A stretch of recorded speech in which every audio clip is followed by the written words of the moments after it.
si shikon marrëdhëniet Serbi-Shqipëri dhe bisedimet e mëtejshme Po. pas këtyre zgjedhjeve dhe situata që është në të dy vendet? Do përgjigje me një fjali. Po. Që të nisi dialog Serbi-Shqipëri, Serbi-Kosovë. Po e kuptova shumë mirë. Dialogu është i ndërprer. Negociatori i ri që është tani, që njeh shumë mirë realitetin në dy vendet, thjesht bën ecë jake. Por do them vetëm një dialog, vetëm një sentencë, duhet dialog i ri për të nisur dialogun Kosovë-Serbi. Duhet dialog i ri për nisur dialog në Kosovë-Serbi. Dialogu deri tani është i bllokuar.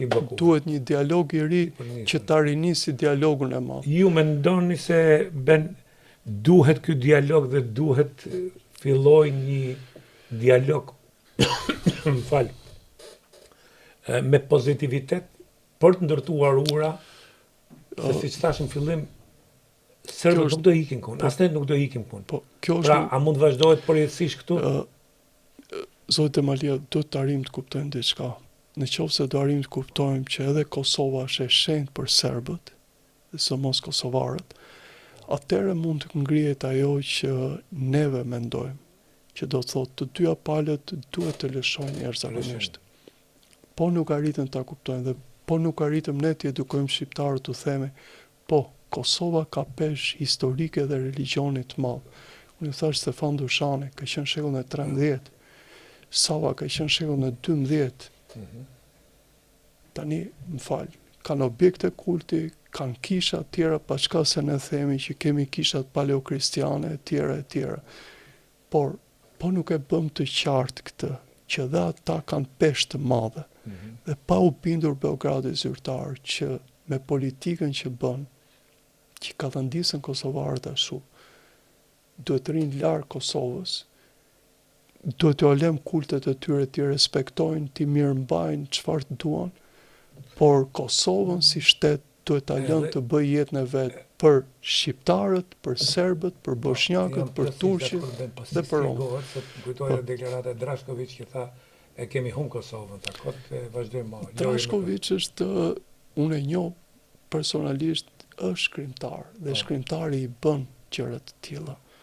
Por po ta ndjekësh me kujdes në referenca të tjera, ai patjetër ka dhe referenca kundër nesh, ai ka dhe referenca shumë për serbët. Po.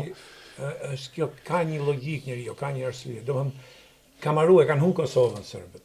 Po. Pra ç'është kjo frym që ishte atë ditë në stadionin, i kanë foto këtu. Po. Me hartën e Kosovës me flamurin serb. Në ky pretendim është tregon dhe ignorancë dhe primitivitet, se nuk njeriu arrin dikur. Të them një element. Ata duan të gjejnë gjithmonë dhe ke intelektualët kanë një paradigmë historike. Paradigma e tyre historike është për shembull, paradigma jonë është që ne jemi të ardhur nga Pellazgët, që e përdor një pjesë nacionaliste, për ti kur i thua a mund të flasim me dokumenta, me dëshmi, me kështu. Ska. Këta e mbajnë veten sikur janë viktimat e përjetshme të keqësisë së Europës në këtë kontinent. Ata duan të thonë që ne jemi hebrejt e Europës.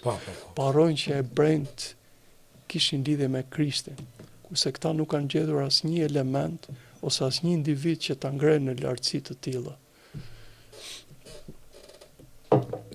E mbyllim për sonte Ben. Faleminderit.